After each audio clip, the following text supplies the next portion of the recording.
Lowe's knows that free is just better. That's why MyLowe's Rewards is free to join. As a member, you earn points towards MyLowe's money on eligible purchases, get exclusive free gifts, and earn free shipping at Silver Key status, all on top of weekly member-only deals. Don't wait. Join MyLowe's Rewards for free today and start saving more. Lowe's, we help, you save. Loyalty program subject to terms and conditions. Details at lowes.com/terms. Subject to change. Hey, it's Bobby Bones with some exciting news. Open booking is here for the Top Shelf Country Cruise, setting sail February 2026 aboard the luxurious Celebrity Reflection. Spots are filling up fast, so book your stateroom today or sign up to become a lineup insider to receive the final lineup 48 hours prior to the public. Don't miss your chance to make February 2026 unforgettable. Visit TopShelfCountryCruise.com. That's TopShelfCountryCruise.com.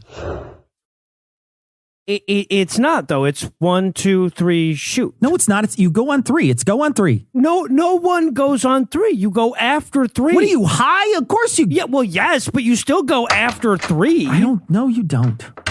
Oh, man. Did I just score or what? Oh. Hey, Tom, you seem excited. Oh, man, I am so happy. My Joseph Goebbels original diary just arrived from eBay. Boom. Oh, man, that's disgusting. Yeah, who buys things on eBay? What the fuck? Not what I was talking about. Okay, this is great, though. Hell of an artist. You went the hell of an artist.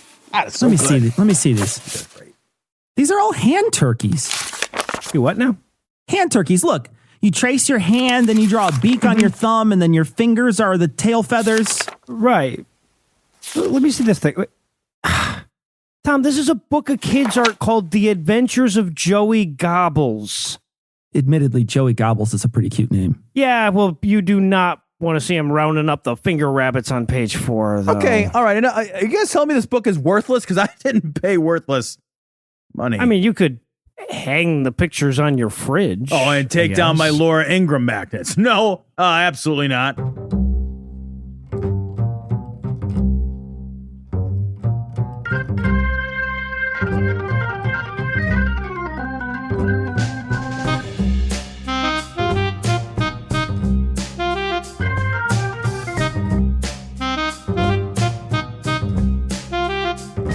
Hello and welcome to Citation Needed, a podcast where we choose a subject, read a single article about it on Wikipedia, and pretend we're experts.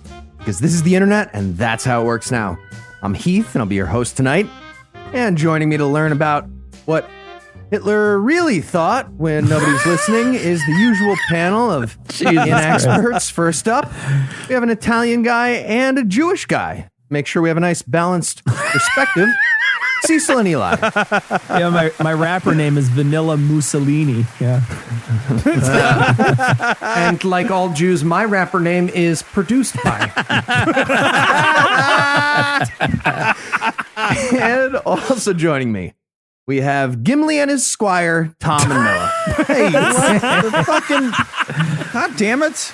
It's ridiculous. I'm at least inch and a quarter taller than Gimli. At least I can see almost past your knees, Heath. It's outrageous. I gotta say, being his squire, it's like being a caddy, but with turkey legs instead of golf clubs. Huge pain in the ass. And you still hand me the wrong one. You're going to want to go with the ham. Never here. the You're going to way. want to go with the ham. The leg of ham.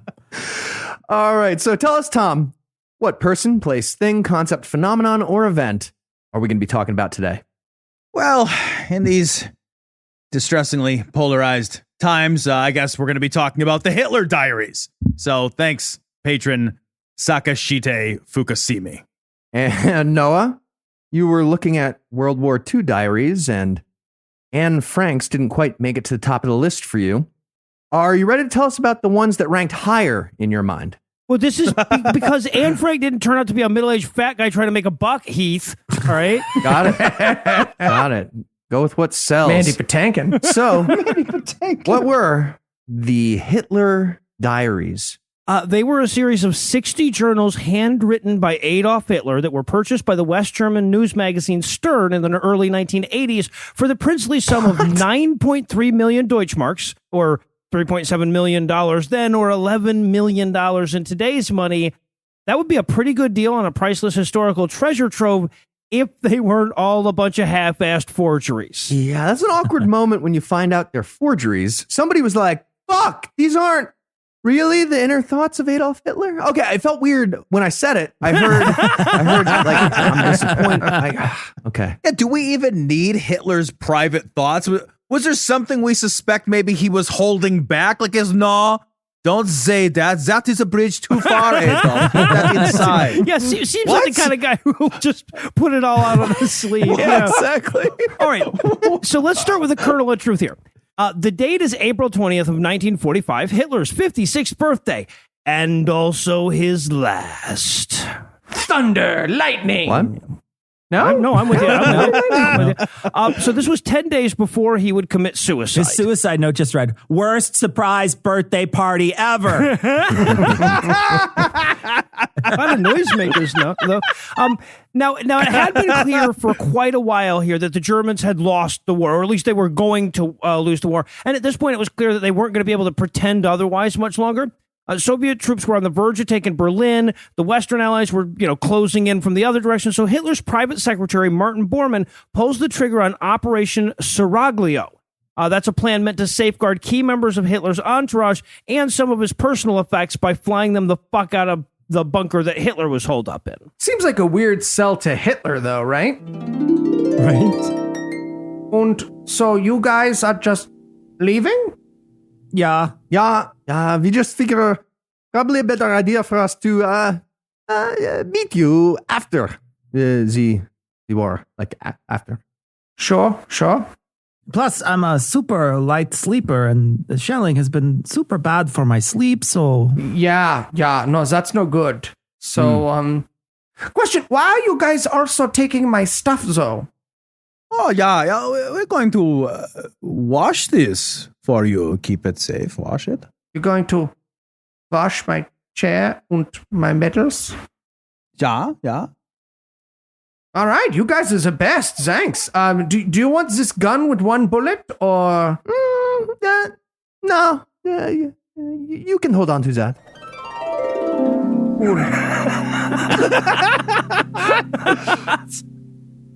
All right, so after a conversation very much like that, 10 planes took off from Gastow Airfield that day, the last piloted by the fantastically named Friedrich Gundelfinger. On board the plane were 10 heavy war chests under the personal supervision of Hitler's valet, Sergeant Wilhelm Arndt. Sorry, Wikipedia includes everybody's goddamn name. Anyway, this particular plane never made it to the Alpine Command Center it was headed for, and instead crashed in the Heidenholz forest near the Czech border. And before the SS could make it to the crash site, locals had already stripped the plane of some of its more useful parts. No sign of the chest was seen. All right, so when he learned about the crash, Hitler was pissed. He was aggrieved at the loss of his super chummy valet, but of the 10 heavy chests, he said, quote, I entrusted him, the valet, with extremely valuable documents which would show posterity the truth of my actions, end quote. Now, this single quote is all that history knows about what was in those boxes. So, of course, in the following decades, the crash became a ready source for myth and legend, and stories of the cache of Hitler's private papers having survived that crash become commonplace. Okay, the truth of his actions? The fuck does that mean? Like math? Just final solution QED circled at the bottom of his math? Fuck off. In conclusion, I really did all of this because everyone was mean to me about not voting for Hillary Clinton. Make sure nobody ever repeats that mistake. I am Adolf Hitler.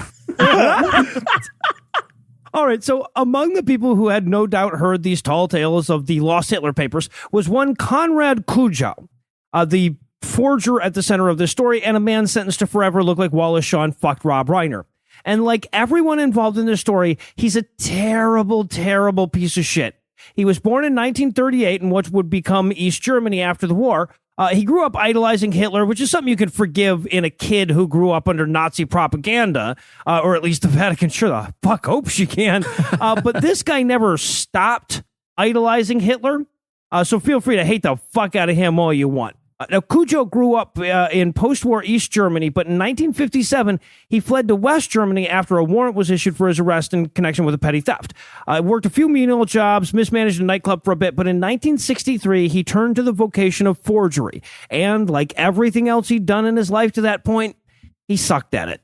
He forged 27 Deutschmarks worth of lunch vouchers, got caught, and spent 5 days in prison for it. That was in 1963. 5 years later, he was caught using a forged document at a routine government checkpoint and was sent to prison for a lengthier term. Yeah, but when you see this guy, you can definitely tell he forged more than $27 worth of fucking lunch vouchers. Let me tell you. Right. Those were just the ones he got caught He for. is silly looking. Yeah.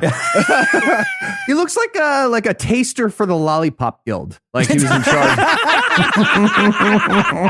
Speaking of sucking at it. How did he think this was going to work? He's like, well, such a bad forger, I couldn't get a lunch out of the fucking deal. I should probably up the ante to checkpoint papers in post-war Germany. Yeah, right. No, you would think this story would be so much shorter than it is. Also, why not dinner vouchers? Just go all out. Like, what are you doing? Right. That's weird.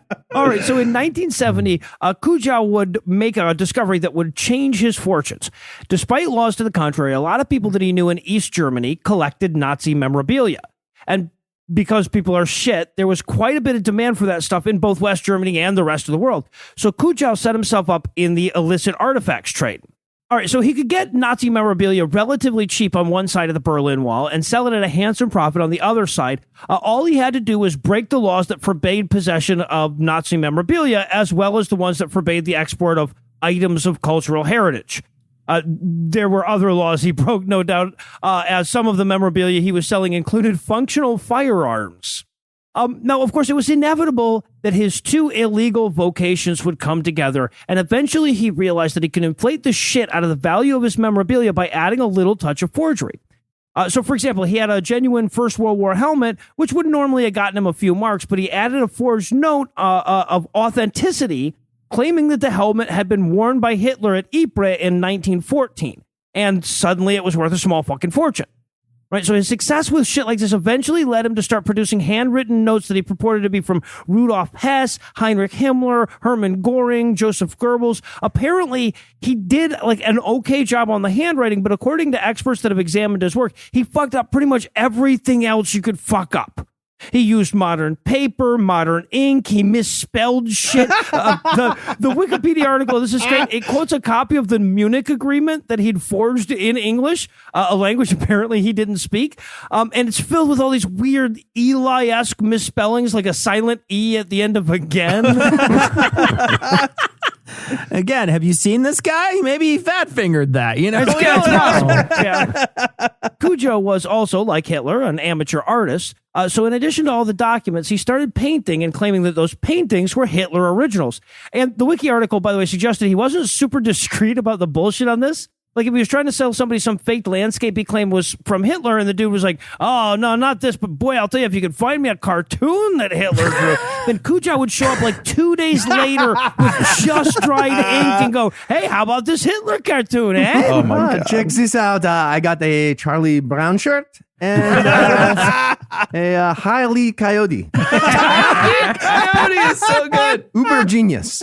Buyer's just like, okay, but do you have anyone really evil, like a Thomas Kincaid or an original Dilbert, maybe? Now, the article lists a bunch of different fakes that he did, but one worth noting was the behemoth task of producing a handwritten version of both volumes of Mein Kampf, which he passed off as Hitler's original version, even though the book was originally written on a typewriter.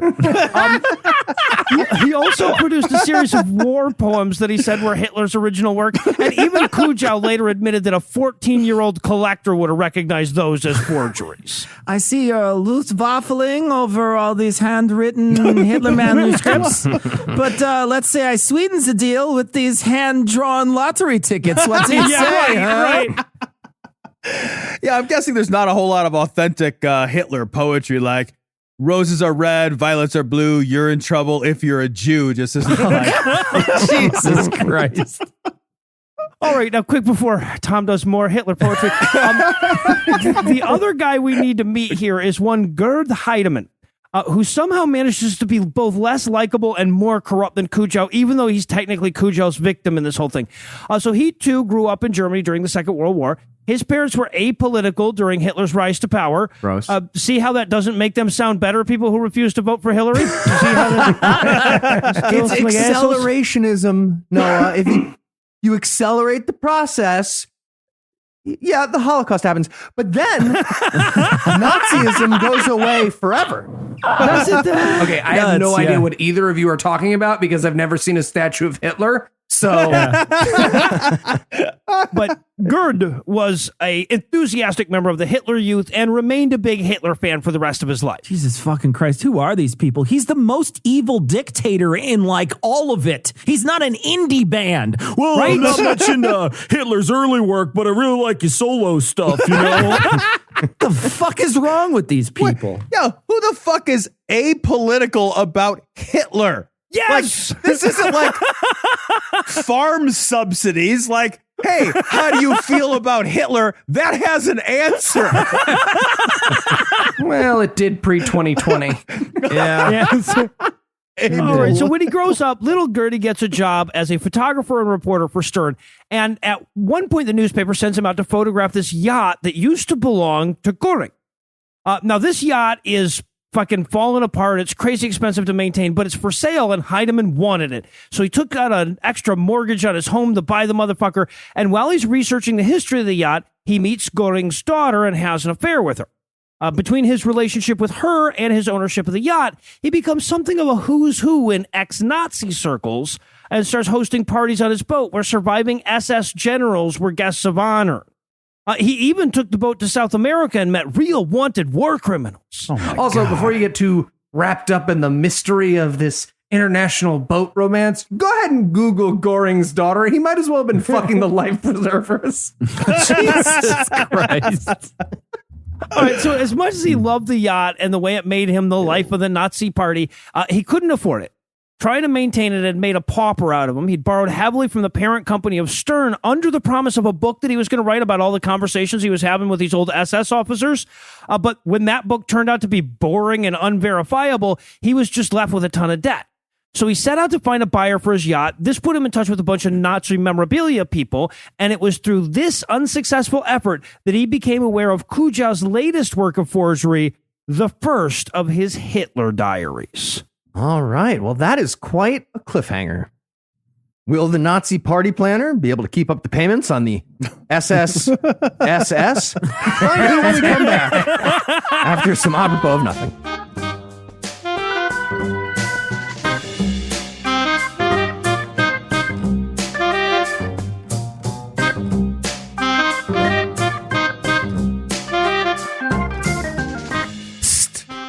Stay. You von Scheibenhofen? Yes, that's me. What's the password? Minderstangenhafen. You got the stuff? I sure do. Hitler's favorite hat. Amazing. But it's not just that. This was Hitler's Game Boy. Wait. Didn't the Game Boy come out like in 1990 something? Hitler got an early copy. Right. Oh, okay. Well, I mean, yeah, he was Hitler, so yeah, He was would Hitler, have that, exactly. yeah. He was Hitler.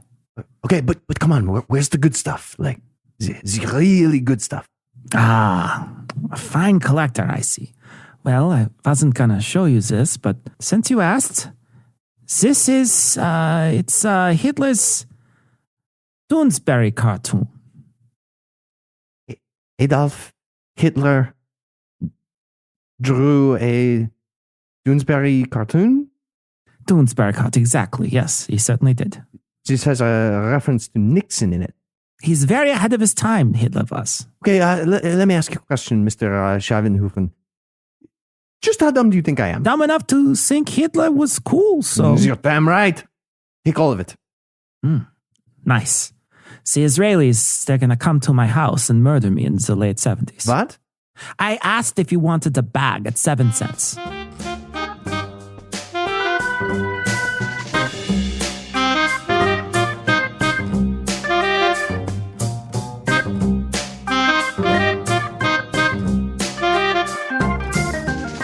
And we're back.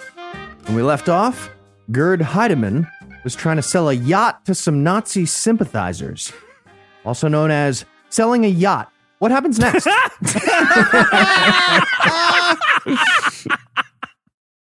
All right, so there are conflicting accounts about when Kujow wrote his first Hitler diary.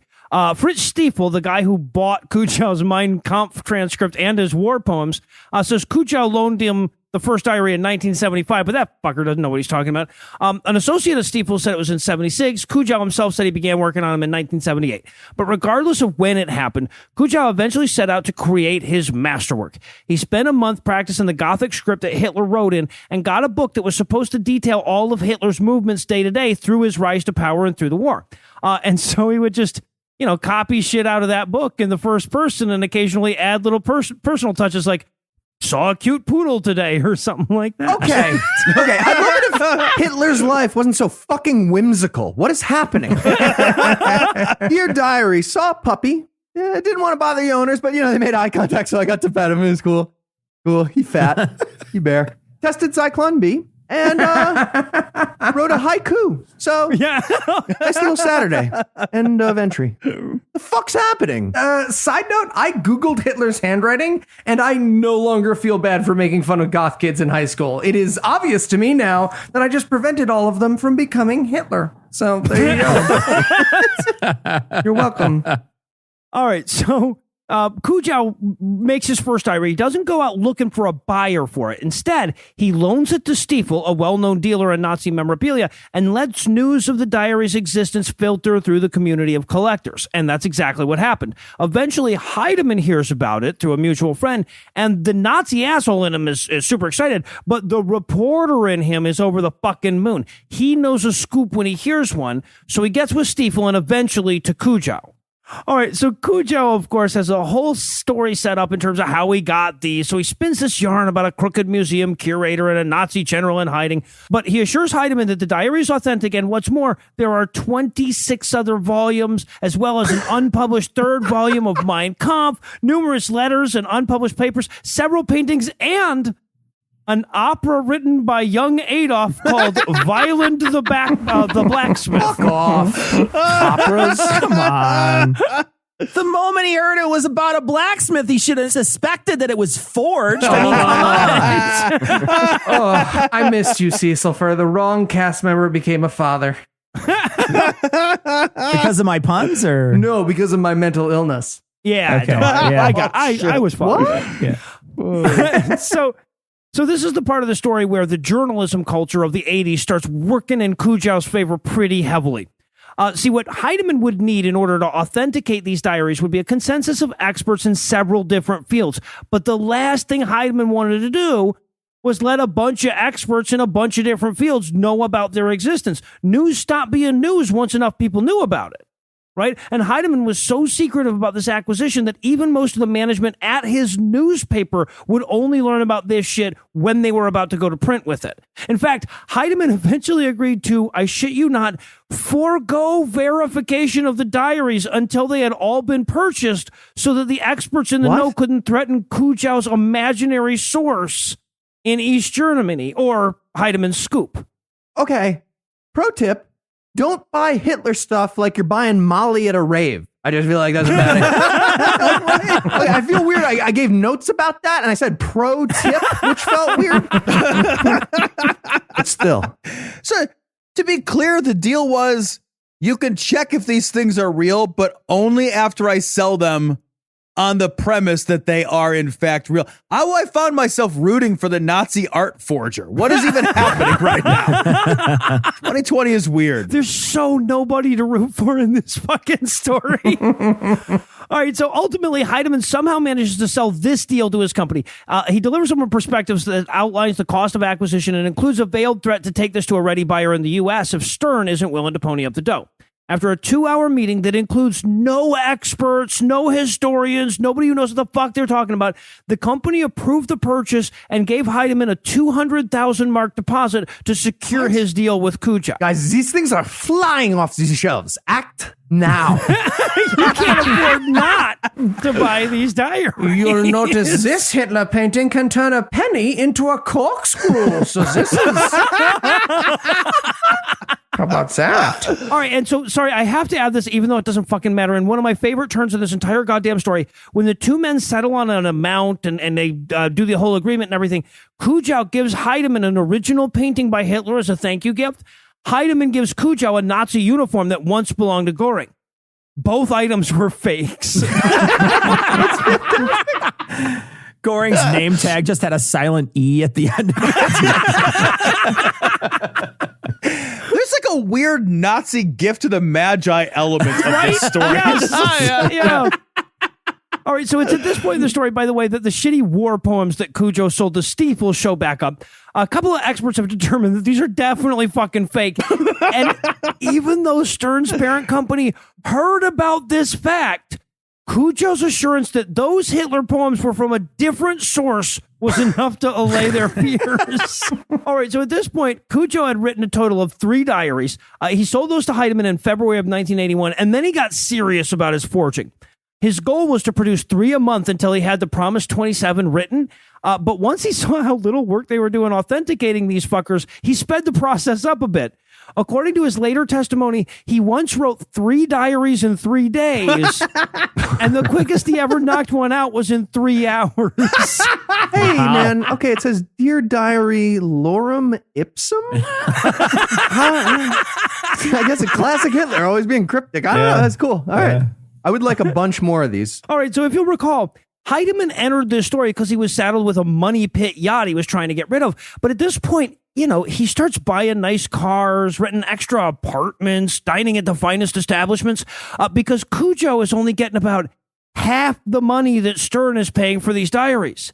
Heidemann is literally just pocketing half the fucking money, and he's apparently not trying all that hard to hide it.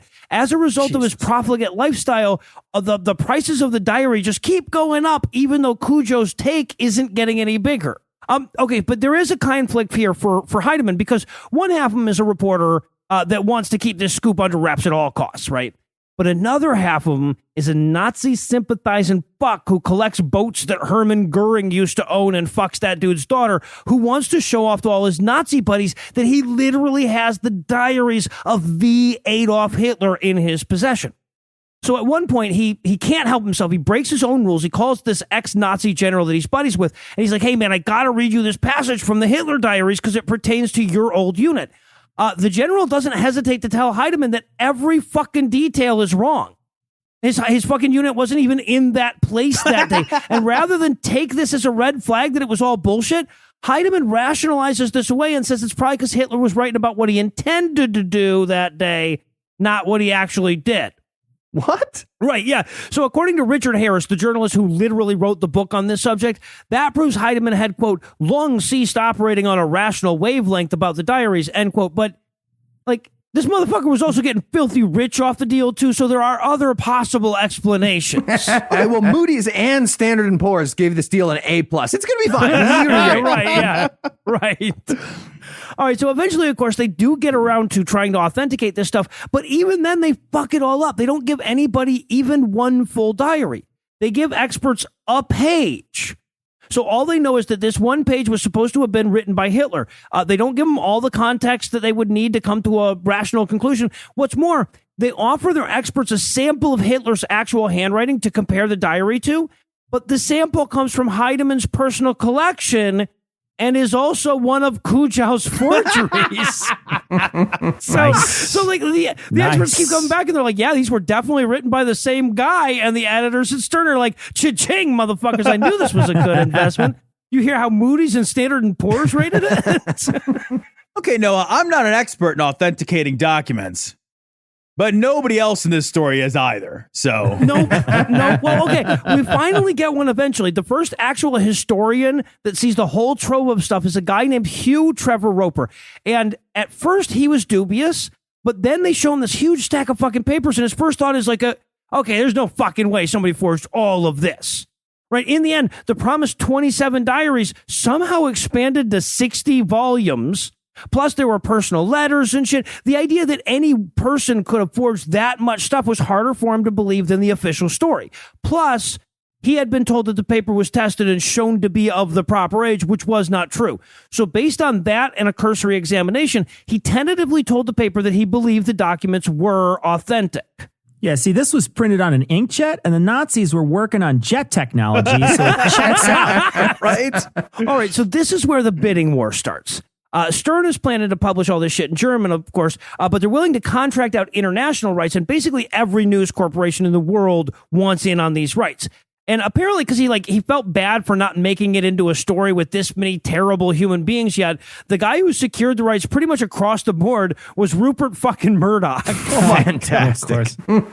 Fox News, Fuhrer and balanced journalism. Fantastic. During his interview, Roger Ailes had Tucker Carlson stripped down and put on Hitler's lederhosen and do a little spin around for him. All right, so on April 22nd of 1983, Stern issues a press release announcing the existence of the diaries. They've got all of them now, and they announced their forthcoming publication. And pretty much immediately, every expert in the world stands up and says, yeah, I doubt that very much. Fucking Trevor Roper, the guy whose verification all this shit was resting on, sees some of the arguments against the diaries, and he's like, yeah, no, you guys are probably right. Whoops. So he calls the editor of several newspapers to tell them that he got it wrong, but somehow that message never makes it to Stern or the fucking Sunday Times or anybody. It does make it to Rupert Murdoch, though, and he's said to have replied, fuck that guy. And that, by the way, is basically a direct fucking quote. He called him Dockwray because apparently Trevor Roper was the Baron of Dockwray, whatever the fuck that means. But according to two sources on the Wikipedia article, Murdoch's exact words were, quote, fuck Dockwray, publish, end quote. Okay, got it. Publish, no problem, Rupert. Quick thing. Just for optics, maybe stop using playful, friendly nicknames for barons who work with Nazis. I don't know. Okay, this essay has officially convinced me that Spotlight could have been a comedy. You just should have been a comedy. No, the bottom line of this paragraph seems to suggest that Rupert Murdoch is less interested in the truth than making a buck. Why heavens, that's slander, sir. That's slander. Should I bring out your fainting couch, Tom? Or are you going to need a lace fan here? I can't believe it. All right, so facing this huge backlash and having yet to hear about Trevor Roper's change of heart, Stern calls the motherfucker up and they're like, hey, could you write us a piece on how legit you think all of our diaries are? And he says, sure can. And they're like, oh, nope. Fuck.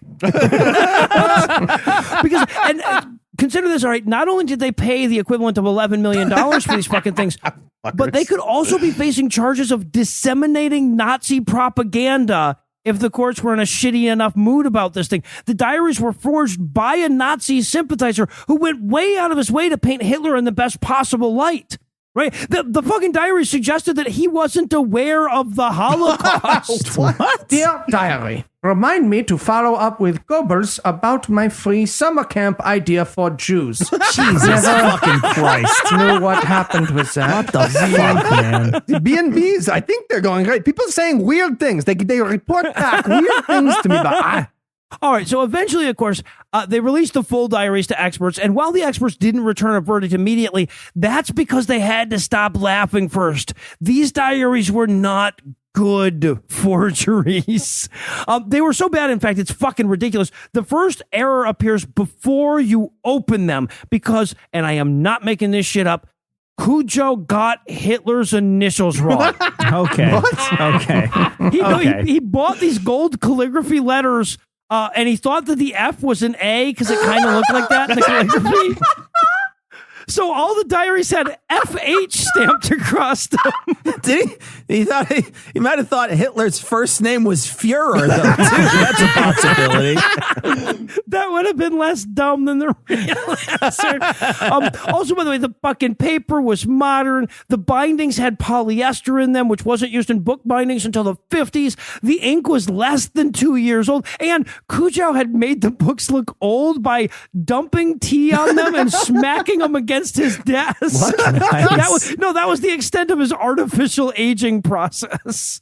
All right, so eventually Cujo is arrested for this, and it's only when he sees the news reports and finds out how much of the fucking money Heidemann had been pocketing the whole time that he really loses his shit. He tells the cops Heidemann knew they were fakes all along. So Heidemann also gets arrested.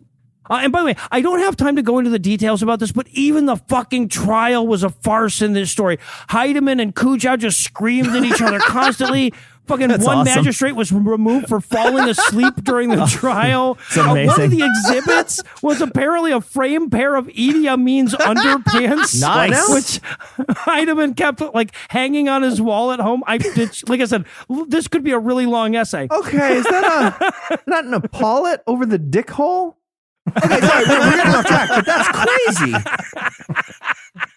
Both men ultimately served 5 years in prison and were ordered to pay back significantly less than all of the money they stole, apparently. Cujo got out of prison in 1987 and opened a store selling genuine forgeries. Like he would forge famous paintings, but he would sign his name to them and sell them as forgeries. But don't worry, eventually he died of throat cancer so that I wouldn't have to give him a happy ending. Heidemann got out of prison and spent the rest of his life bitching to everyone he could hold still about how unfairly he had been treated in the whole deal. Then he died a piece of shit Nazi remembered for being stupid and broke. One day we'll say the same thing about Hannity. Here's hope. And if you have to summarize what you've learned in one sentence, what would it be? Gerd Heidemann was a piece of shit Nazi remembered for being stupid and broke. All right. And are you ready for the quiz? That I am. All right, Noah. What was Heidemann's defense at his trial? A. He swore that he did not see those forgeries coming. B.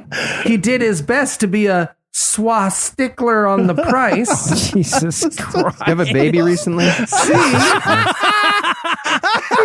No, he clearly didn't because these are terrible.